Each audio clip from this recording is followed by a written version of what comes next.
The Last Door.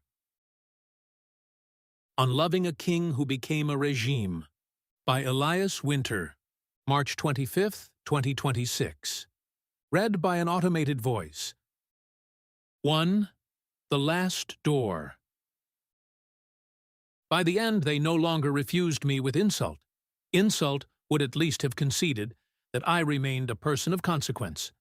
No, they refused me with courtesy, which is the preferred cruelty of palaces that have begun to mistake order for dignity. The young captain at the door, whom I had never seen before, put one gloved hand over the register and asked my name as though I were a tradesman who had lost his way among the cypresses. He was very clean. They were all very clean in those years. The uniforms had grown more exact as the souls inside them had grown less certain. His Persian was quick and polished. His French, when he recognized my accent, carried the brittle triumph of a man who has learned another language only to sharpen a refusal. His Majesty is occupied. They all say this with the same face. Occupied by what? By ministers? By generals? By maps? By the long, frightened whisper of a state that has learned to suspect its own people. Occupied by those men who enter carrying folders and leave carrying larger shoulders. Occupied by women with lacquered smiles and soft knives. Occupied by a future that arrives wearing foreign shoes and calls itself necessity. The palace itself had changed its breathing. Once it inhaled through corridors, through private rooms, through doors opened by habit, by memory, by affection. In those earlier years, one could still move through it according to old laws. A shared glance, a known silence, a sentence begun in one season and completed in another. By the late 1950s, it breathed through checkpoints. Doors no longer opened because one was expected. They opened because one had been cleared. I stood in the reception hall beneath a chandelier, whose glitter was meant to reassure everyone that permanence still existed. The generals passed without looking at me. They always pretended not to know who I was. That was their revenge against the years when they had known perfectly well who I was and hated me for it. One of them, wide in the chest, thinning at the crown, carrying his body like a threat he had repeated too often, paused only long enough to let his eyes take my measure. In his gaze, there was no curiosity. I had ceased to be scandalous. I was simply obsolete. Farther down the corridor, two ladies of the court emerged from a receiving room in a cloud of perfume and intelligence. Women in palaces never merely walk. They announce the arrangement of power by the angle of a wrist, the refusal of a glance, the decision to laugh one beat too late. One of them, younger, with a neck too beautiful to trust, looked at me with a kind of bright amusement, as one looks at an old dog that still waits by the wrong gate.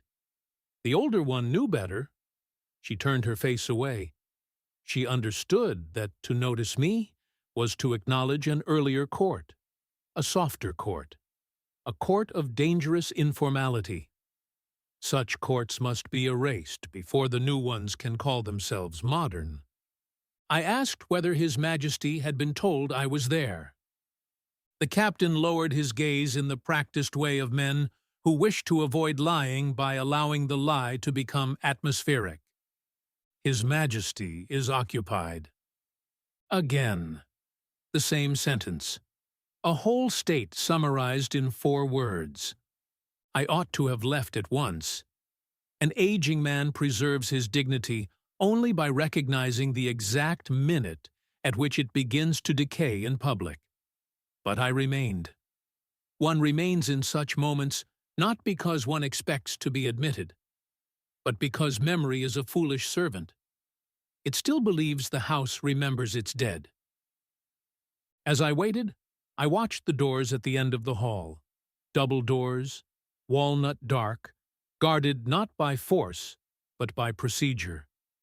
How many times had I passed through doors on nothing more than a murmur, a nod, the familiarity of footsteps? How many times had no one thought to ask my name, because my name had already been folded into the air of the place? Now the palace required that everything be spoken, stamped, sorted, denied. There was a time when no one asked my name at the door. Du Le Rosy. Snow makes even the proud appear provisional. That is what I remember first. Not the boy, not yet, but the snow along the stone balustrades, the pale roofs, the Swiss morning so clean it seemed to have been laundered in silence. Le Rosy was a school for princes, or so the fathers called it, though princes are only boys with too many witnesses. I did not belong there in the way the others did. I belonged by proximity, by labor, by the lesser routes through which one learns to read a world that would not seat one at its table. My father worked the grounds. I learned the seasons by the shape of branches, and the moods of rich children by the violence with which they shut doors. Schools of that kind educate everybody. The heirs in entitlement, the servants in precision, the outsiders in observation. The first time I noticed him, he was standing apart from a group of boys in winter coats, listening too carefully. There is a kind of loneliness that advertises itself through excess attention. He had already learned to behave as someone watched, and he was not yet old enough to know that such behavior becomes permanent. His clothes were excellent, his posture was nearly correct, but around him hung the unmistakable weather of exile. Too far from home, too close to expectation, too young to understand the bargain being prepared in his name. The other boys, especially the European ones who had been taught since birth that rank was vulgar unless worn casually, sensed his vulnerability. They sensed as well the vanity beneath it, the eagerness to belong, the mortification of failing naturally at what others performed without effort. Boys are merciless wherever institutions train them to become the guardians of future order. He dropped a glove on the terrace steps. It is possible he dropped it accidentally.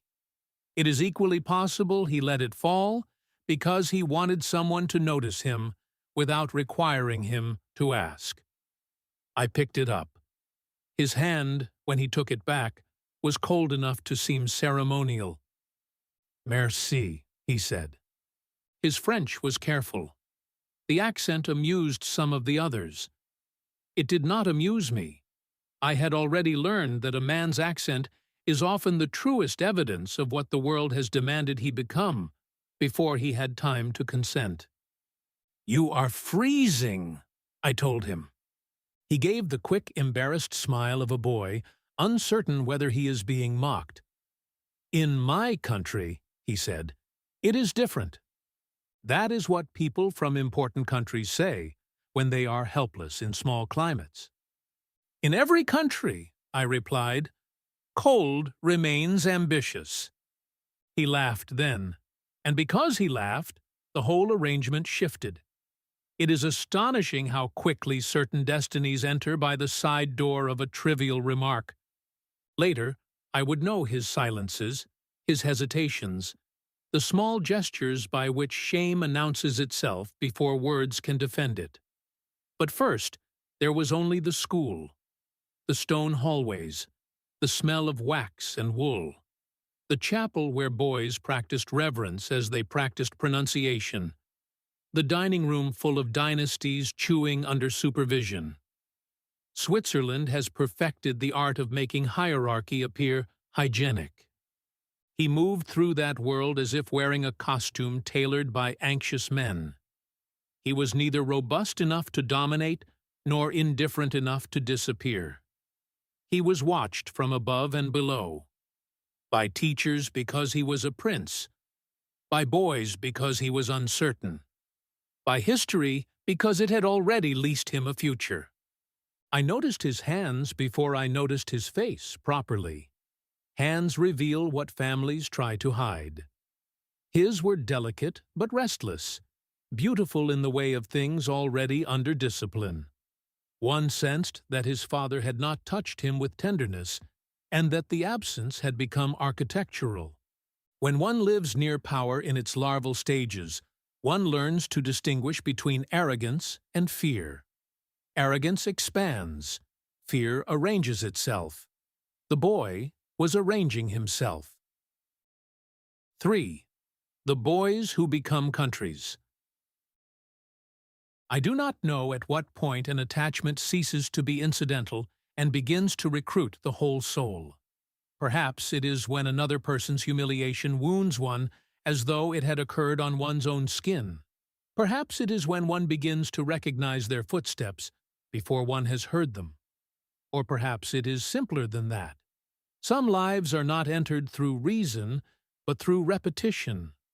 One walk, then another, one confidence, one small rescue, one winter afternoon prolonged by the refusal to say good night.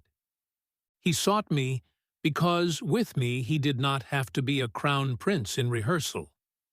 I sought him because in him I sensed the tragedy of those who are trained for elevation before they have first been allowed to become ordinary. We walked the grounds when the others had gone indoors, speaking in French because it belonged fully to neither of us. That is one advantage of a second language. It can make intimacy seem accidental. He was vain, yes. Let no one tell you otherwise. There was always vanity in him, but it was the vanity of an uncertain person, which is the most exhausting kind. He wanted to be admired without knowing by what means admiration is naturally won. He wanted to move as the European boys moved, to answer lightly, to wear his rank as though it embarrassed him. Instead, he seemed always to hear his father approaching through every corridor in Europe. Sometimes he spoke of Iran, though not often. When he did, it arrived not as a country, but as weather. Heat, horses, distances, commands.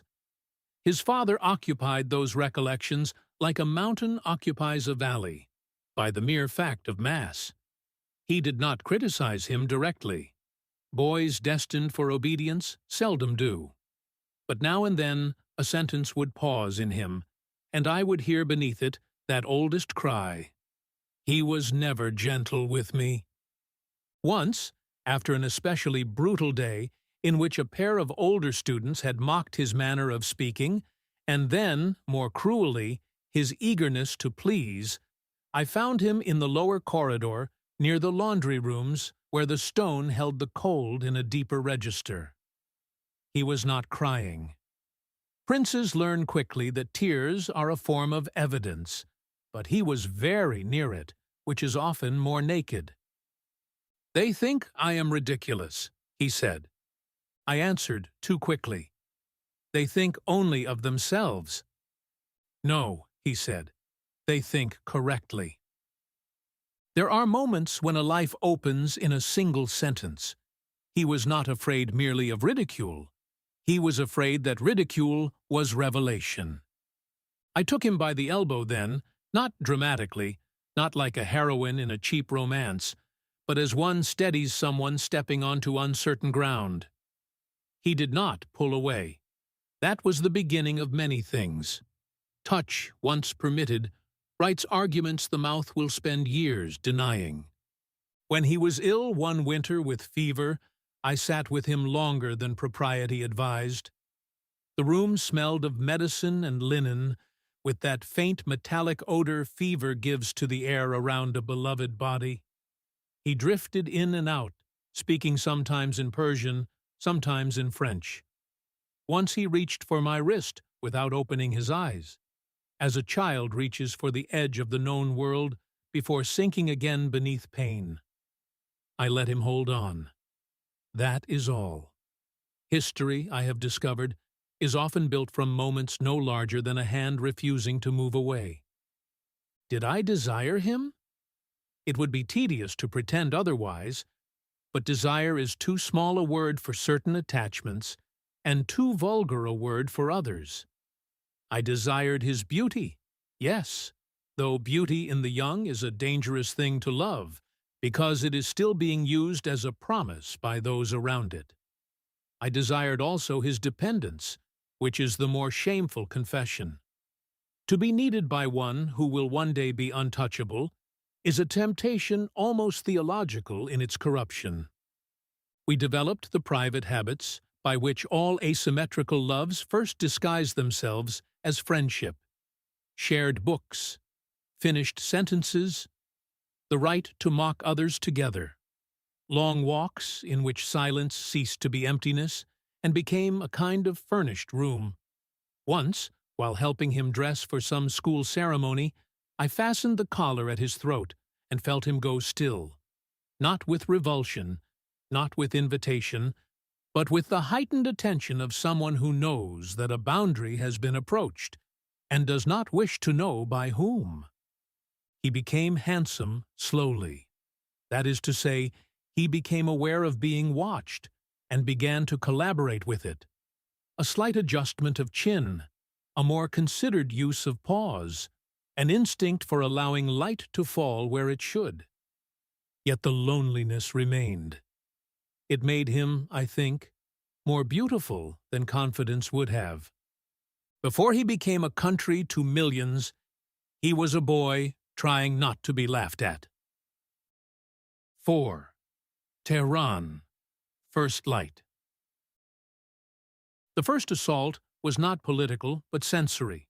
Iran entered through heat, through brightness, through distances arranged not by Swiss geometry, but by older scales of sun and dust and inheritance. Even the light there seemed to possess memory. It did not merely illuminate surfaces, it judged them. He brought me to Tehran with the bewildered authority of one who can summon a life for another without yet understanding the cost. To say he brought me is perhaps too passive. I allowed myself to be brought because youth mistakes proximity for destiny. Had I stayed in Switzerland, I might have become one more discreet failure among many. Instead, I crossed into a kingdom through the narrow gate of one person's regard.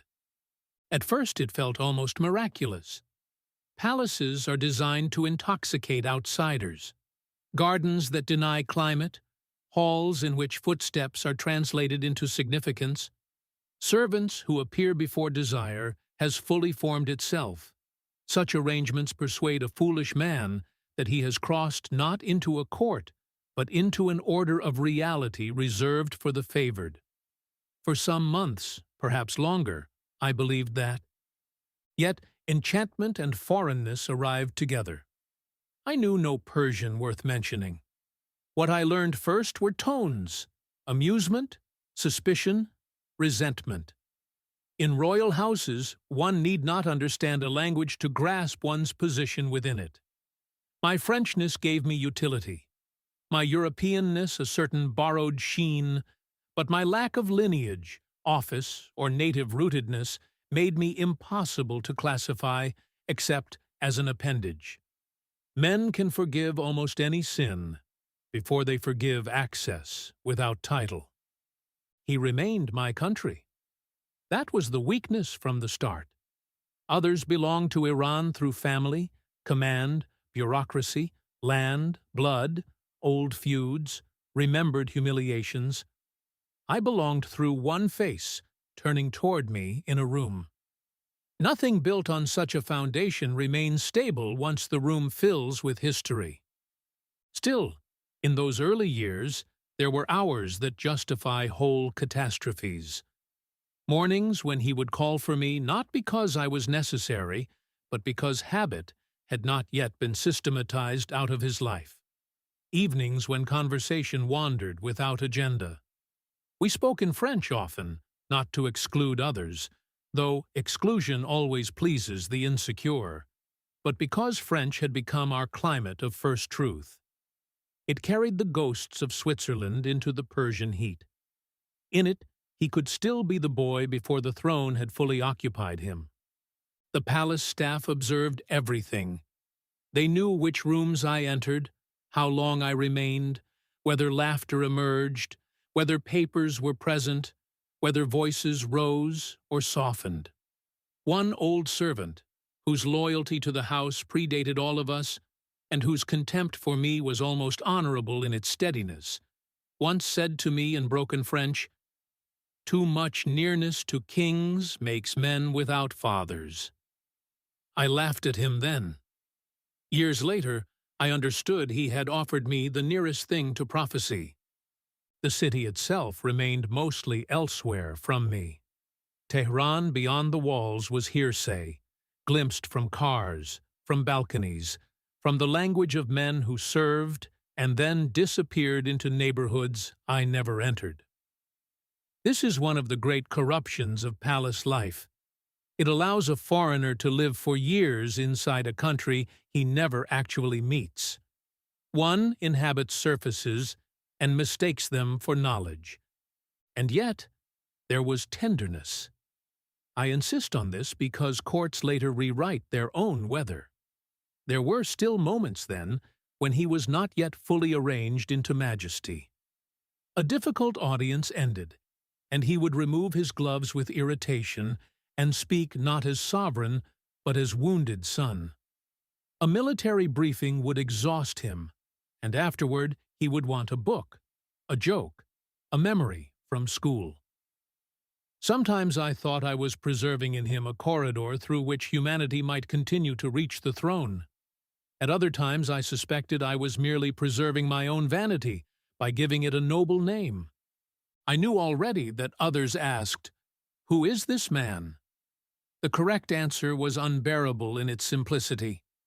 I was the person who had seen him before he was historical. 5. The women and the officers. Palaces produce two species more efficiently than monasteries produce piety: women who have learned to weaponize grace, and officers who have learned to confuse stiffness with virtue. I misjudged both. The women first. Let lesser minds sentimentalize queens and consorts into embodiments of national destiny. The women I knew at court were finer instruments than that.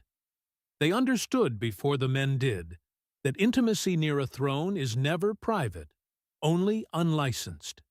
They could smell unauthorized feeling the way certain dogs detect illness. Around me, they were rarely openly hostile.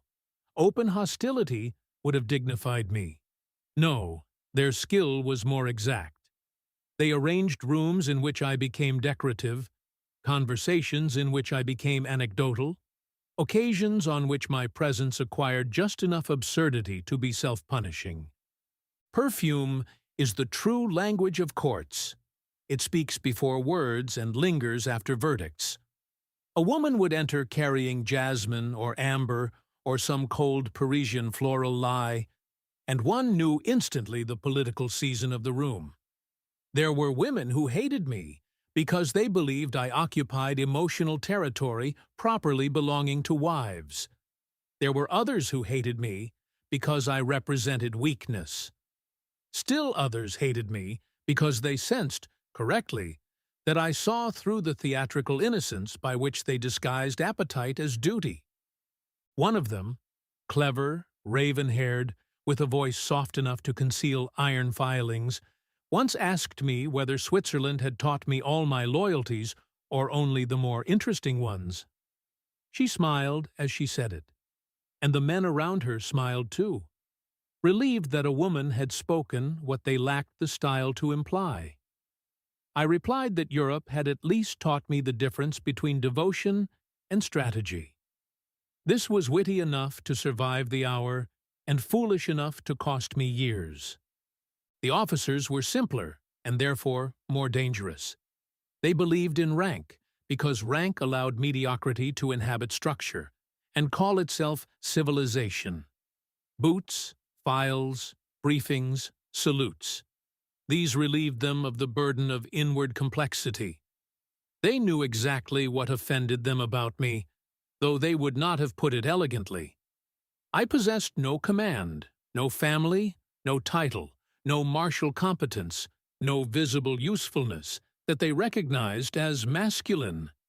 Yet I had what they most coveted and least understood: access acquired through history rather than hierarchy.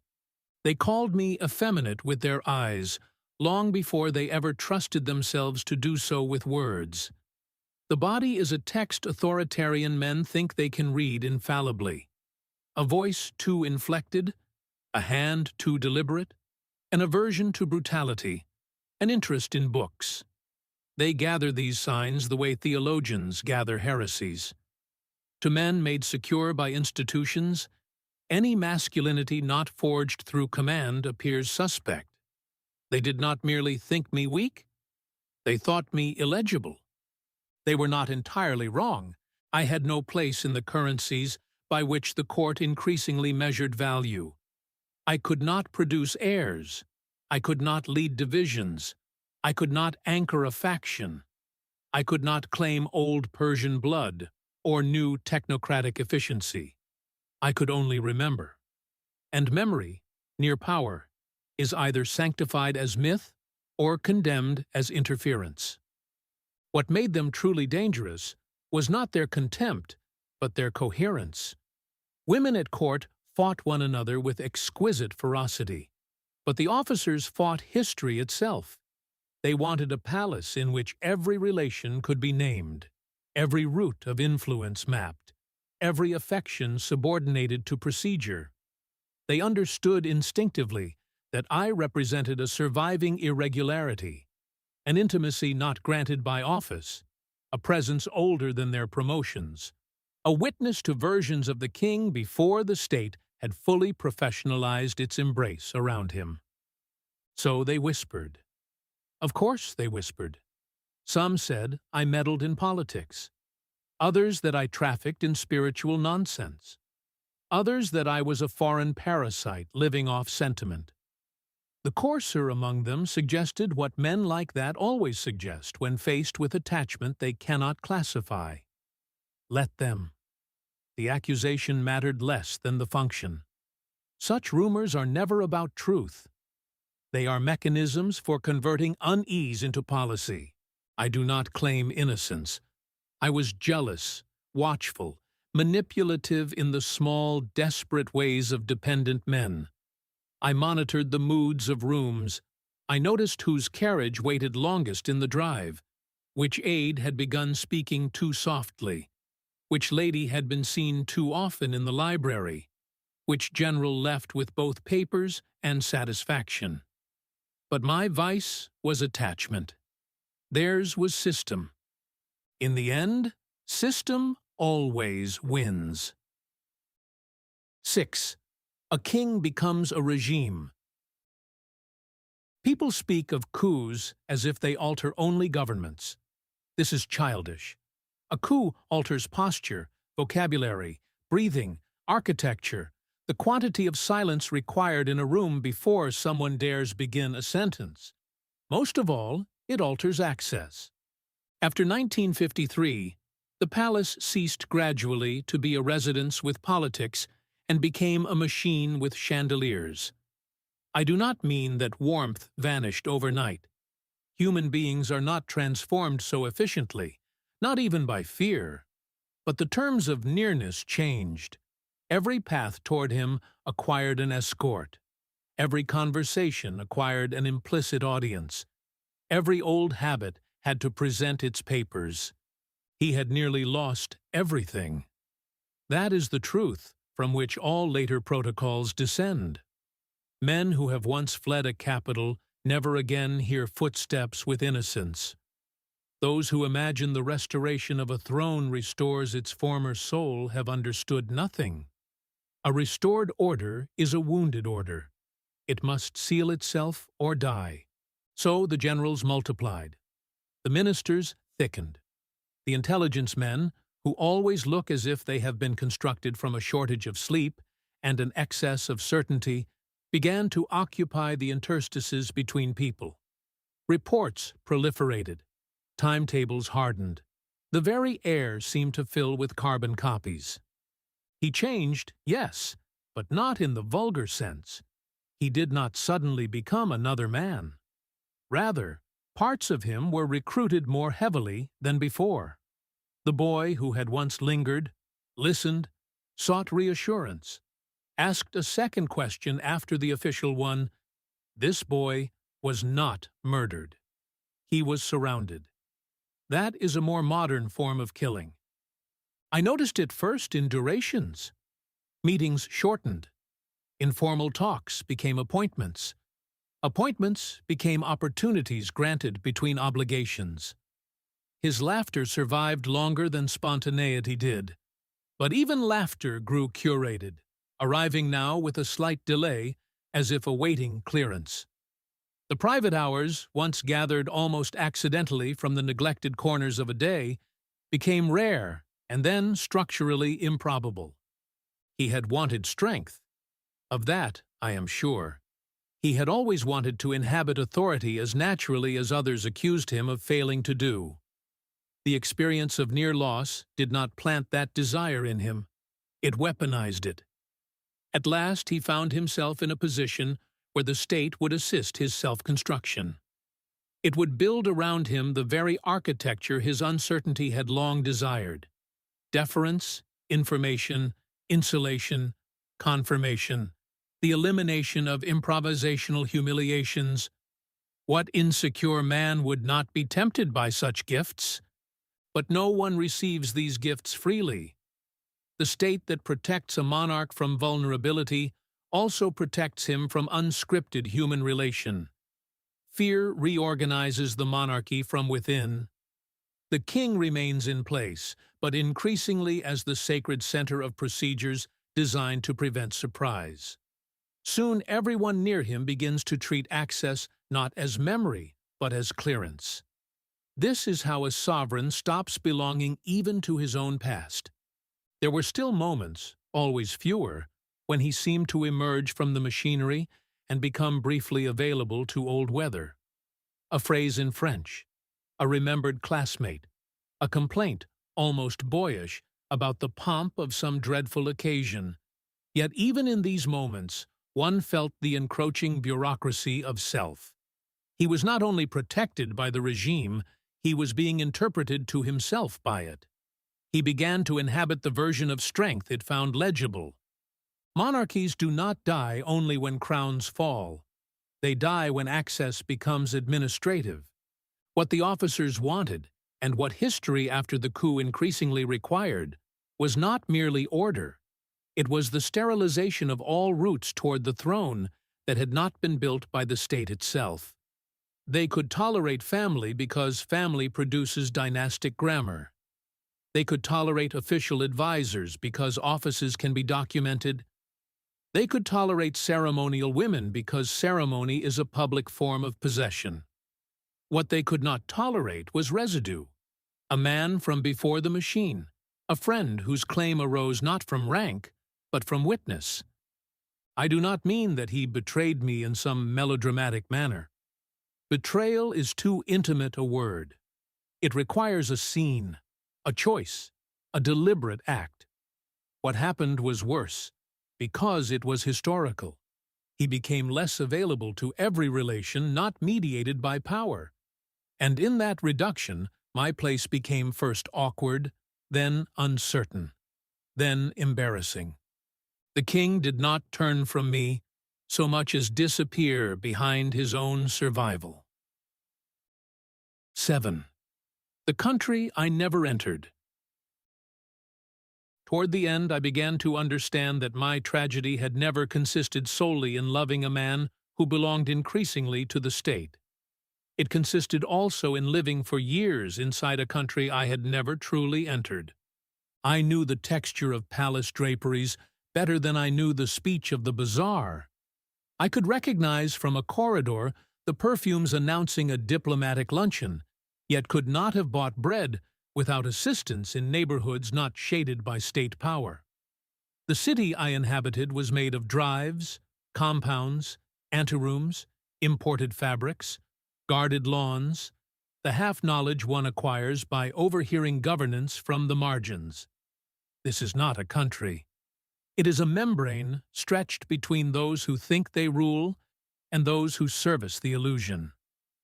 Iran remained outside me in its essential forms. I glimpsed it through car windows, through servants' silences, through sudden eruptions of grief or devotion at public occasions whose emotional logic I could feel, but not fully decipher. There are lands one may love as landscape and still fail as civilization. To have spent so many years there and remained dependent on translation, on sponsorship, on the permissions radiating from one central figure, this now strikes me as not merely unfortunate, but morally stunting. It is possible that I preferred it this way. Dependency can masquerade as loyalty for decades if no one compels the truth. Had I entered Iran more honestly, I might have been forced to admit that my life there had no foundation beyond personal attachment. Easier instead to live in the suspended chamber of borrowed importance, to accept invitations in lieu of belonging, to let one's biography become a corridor within someone else's institution. I cannot accuse the court entirely of excluding me from the country. I cooperated with the exclusion. I allowed the palace to become not just my livelihood, but my ontology. I was neither fully European anymore, nor ever Persian. A foreigner who remains too long in proximity to power without building another life becomes less a person than a climate of remembrance. There were afternoons in those later years when I would sit in a room overlooking gardens, too carefully maintained, and hear distant city noises beyond the walls, traffic, vendors, some human disorder not yet processed into ceremony, and feel almost physically the existence of a nation from which I had been shielded. Shielded, yes, but also severed. Men at the center of courts imagine that information compensates for contact. It does not. One may hear daily of a people and never meet them. Sometimes I wondered whether he, too, had begun to lose the country in similar ways. Not lose it politically. There are always statistics, officials, crowds arranged for viewing. But lose the living grammar of it. The difference is that he was protected from this realization by power. I was left alone with it. Had I returned to Switzerland, what would I have been? An old servant of a vanished intimacy, a curiosity, a failure, and yet perhaps more real than the figure I remained in Tehran, tolerated residue from a youth the monarchy no longer wished to remember too vividly. I had lived in Iran for years without entering Iran. I had lived near a king without securing a life. I had lived through history as if witness exempted me from structure. It does not. Chapter 8. The Visit They Refused. Some humiliations ripen only after one understands their full context. That day at the door returned to me often, not because it was the first refusal, but because it was the first refusal so perfectly emptied of drama. Again I see the hall, the polished stone, the captain whose face has already forgotten mine, while I am still standing before him. Again I hear the corridor fill and empty with the low bureaucratic tides of a state administering its own proximity to the sacred. A general admitted, an aide-de-camp admitted, a cultural attaché, absurd in his imported confidence, admitted. And me, who had once crossed thresholds on a shared memory alone, preserved in waiting like an outdated ornament no one wishes to discard publicly. At one point, the younger of the two court ladies returned, now accompanied by a man from the ministry whose smile was so professionally harmless it ought to have been illegal. He greeted me with excessive warmth, which is the chosen style of institutions when they need to convert exclusion into etiquette. "My dear Monsieur Perron," he said, "you must understand.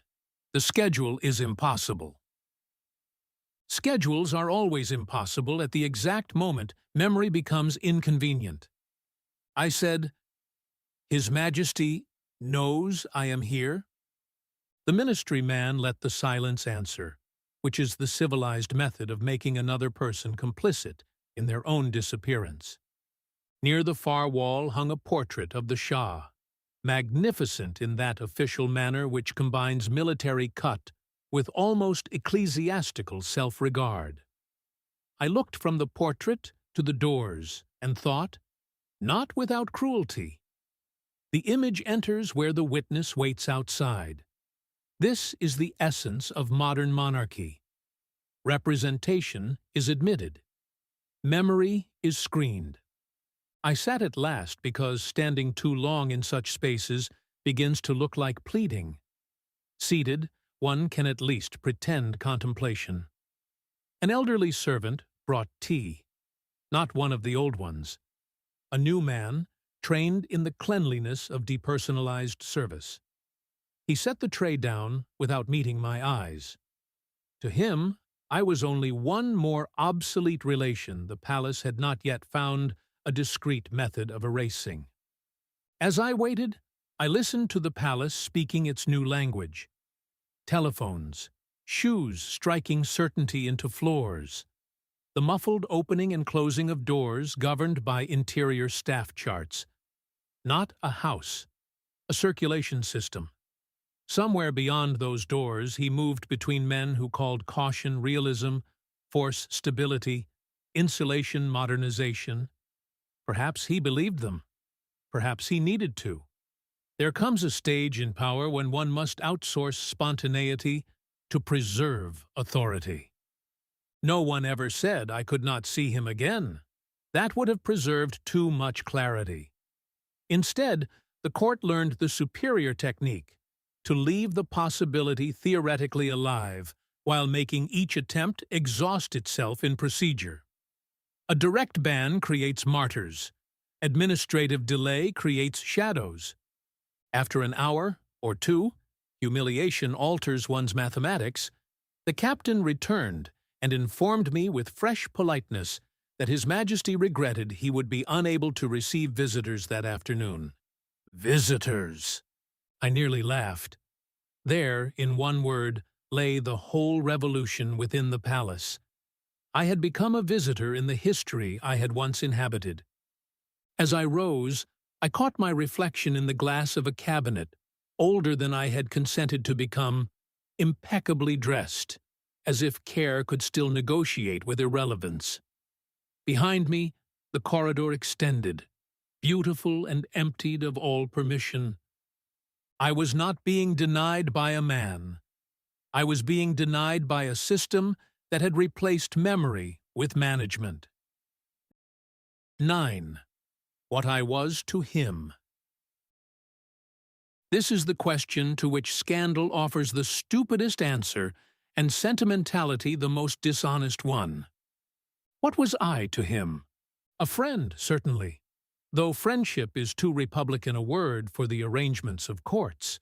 A confidant, at times, a witness, an accomplice in youth against loneliness, a reminder of Europe before Europe became policy, a keeper of certain humiliations he could not share with those who knew him only as ruler, a weakness, perhaps, a relic, a comfort from the period before power had fully professionalized his solitude. Was I loved? One can destroy oneself elegantly over this question if one has sufficient leisure. Better to ask instead, in what register was I necessary? There are kinds of love that never return in equal measure, because equality itself was never the medium.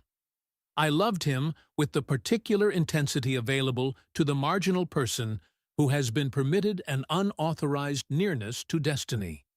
In such love, desire and pity and vanity and loyalty become impossible to separate. I desired him, yes, I have already conceded this. His beauty, his uncertainty, the exquisitely trained surfaces under which fear still moved like a trapped bird. But desire alone would have sent me elsewhere. What held me was the conviction, perhaps delusional, perhaps half-true, that I knew a version of him inaccessible to the world that would one day kneel or curse before his image. Did he know this? Certainly. Did he exploit it? At times, perhaps unconsciously. Men who are starved of uncomplicated loyalty grow adept at accepting devotion without examining the cost to the devotee. It is one of the quieter corruptions of rank. I do not think he loved me as I might have wished in the privacy of my most humiliating fantasies. He was too formed by shame, by dynastic expectation, by the terrible straightening hand of history. Yet I also do not believe I was merely convenient. Convenience does not survive so many years, so many shifts in climate, so much hostility from surrounding structures. Something in him wanted me near long after prudence would have advised otherwise. What? Not my body, perhaps, though bodies write themselves into every prolonged attachment. Not openly, not in any story fit for gossip. But there are other forms of intimacy the vulgar always miss because they seek only evidence of beds. I knew the cadence of his fatigue. I could detect from the first sentence whether a briefing had frightened him, whether a woman had flattered him too effectively, whether some general had pressed too hard, whether a public triumph had left him oddly desolate. I knew how he held a glass when he was angry, but concealing it, how he lengthened vowels in French when he wished to postpone an unpleasant truth, how silence gathered differently around him when he was ashamed than when he was merely bored. There were moments, few, dangerous in memory, when I felt him turn toward me with something almost like unguarded need, an illness, a fright, a political wound before it had yet calcified into rhetoric. In such moments, the old current returned. Then, just as quickly, it withdrew, and I was left wondering whether I had encountered the man or only the temporary failure of the king. Was I a servant? In worldly terms, yes. Let us not romanticize dependence. A man without official standing who remains because he is wanted, remains also because he is maintained. Yet servant is insufficient. Servants can be replaced without historical embarrassment. I could not be replaced in that way because what I carried was not a function, but a past. A past becomes intolerable near power when it remembers the sovereign before sovereignty. Perhaps that is the truest answer. I was to him the surviving witness of his pre-regal self, not the grand self of propaganda, not the martial self of portraits, not the developmental self of speeches, but the uncertain boy in Switzerland whose glove fell in the snow, and who looked relieved when someone returned it without mockery. It is possible to love a sovereign most truthfully at the moment he no longer has use for truth. 10. The last monarch is a locked room. People misunderstand authoritarianism because they prefer to imagine it only in its louder forms. Prisons, decrees, censors, men struck in public, newspapers corrected by fear. These are indeed among its methods, but authoritarianism begins earlier and in subtler chambers. It begins where thresholds multiply, where the route to another human being is gradually replaced by layers of authorization, where institutions begin to consider affection a security risk and memory an administrative irregularity. By the late 1950s, the palace had become a theology of the locked room. Outside, it stood the generals, with their files, their confidence, their permanent suspicion that history is best governed by men who can reduce complexity to discipline. Around it moved the women, not frivolous as the resentful like to imagine, but metabolized by the dynastic machinery into forms of elegance useful for legitimacy and cruelty alike.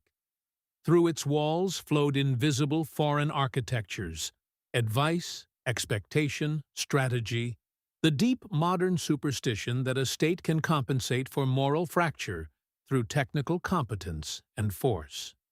At the center was the monarch, increasingly inaccessible not because he ceased to exist, but because he had to be preserved. Preservation is the death mask worn by frightened power. To preserve a king is to remove from him all contacts that cannot be audited. To preserve a regime is to treat every unauthorized intimacy as contamination. The locked room is never merely physical. It is epistemic, emotional, linguistic. Certain truths may no longer enter because they come bearing the wrong accent, the wrong memory, the wrong claim. In such systems, even tenderness must either become ceremonial or perish. That which cannot be made visible in official grammar is classed as weakness, gossip, deviance, interference. This is why men like the officers hated me beyond all rational proportion. Not because I held formal power. I did not. Not because I could command troops. I could not. They hated me because I embodied the fact that a human route to the monarch had once existed outside the state's architecture.